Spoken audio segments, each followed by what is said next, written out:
Hello everybody and welcome to the CAD Cage, brought to you by Zentech Consultants.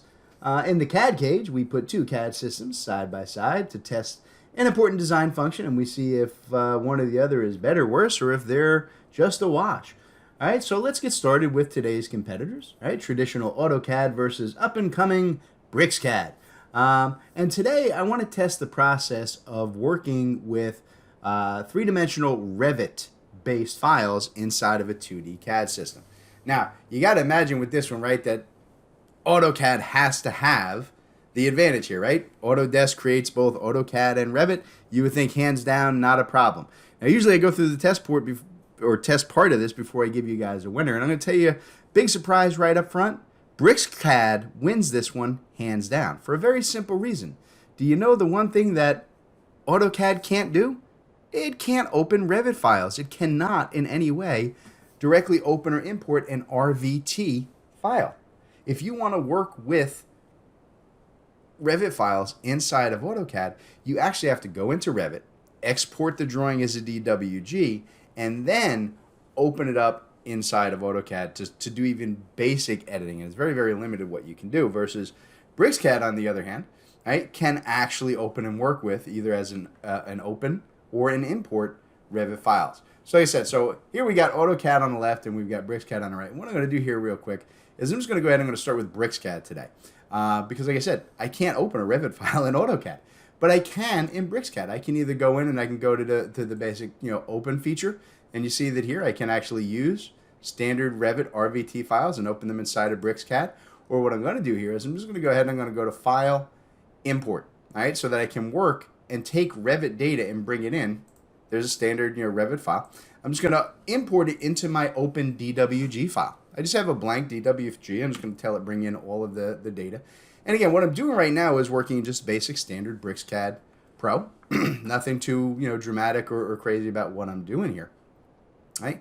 And while that's kind of importing over here, I'm going to go over here to AutoCAD, and I'm just going to go ahead and I'm going to open up. I've got an exported Revit drawing example. Right? Over here, just let it go ahead and continue opening that file. And you see that they're kind of the same file, but the difference is that over here inside of BricsCAD, you can see, right, that I actually have the ability right here inside of BricsCAD to work with and manage, right, and change views and do everything that I want with this full 3D drawing, right? And the big difference here between working with the Revit DWG export and what we have over here is the actual BIM data. Over here on the left side in AutoCAD, when I take the actual exported DWG file from Revit, you notice as I kind of hover over items, right? You see right here, if I hover over the roof, that's a block, right? All the windows, all these things, all the little patterns, these are all either blocks or 3D solids. And if I explode that, block back, it becomes just a series of basic 3D solids. Nothing BIM related. There's no data. There's no information about those. But when I get over here, right, inside of BricsCAD, you can see that as I hover it, they say building elements. See, they've got different building elements that I can work with. And one of the things that's really nice about working with BricsCAD is that it's kind of a single program with multiple tiers of use. You can upgrade very inexpensively from standard, BricsCAD 2D Pro to BricsCAD BIM.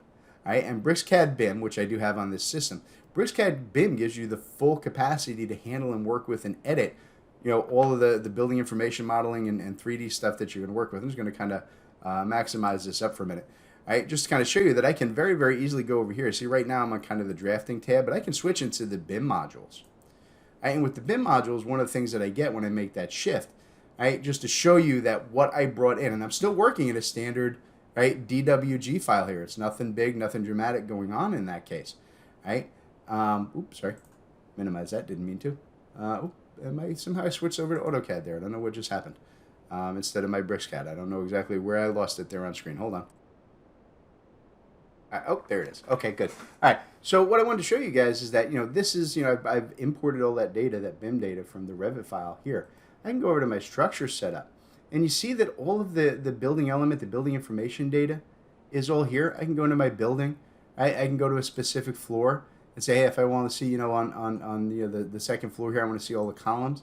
I can easily go in and I can isolate that data. Right? And you see there's all my columns, and I can pick on each one of these And you see that I can go ahead and I can get all of the individual BIM data on that. So you see that all the BIM information that was pulled from Revit is all still here in terms of height and size and data, right? Everything that I need is still there. It's still in place, right? And that's what you can kind of do with this, right? And that's what I said. It's really, really remarkable to me, right, that we've got the ability, and at any point, you know, I can just go back and I can just, you know, reshow all my building elements here just to turn everything back on. So, you know, it is that easy, and I can continue to work on this and just save it using it as now my standard BricsCAD DWG file. So I can take individual Revit components. So if I'm working, you know, a civil plan, a site plan, whatever I'm doing, and I want to bring in the architect's Revit model into my 2D layout, I can easily do that and use it and work with it in 3D. Right? And I can still go in and here I can handle, and it pulls everything in terms of all my layer structures as well, right? So if I'm going to say, hey, you know, I don't need to see like all the topography in there.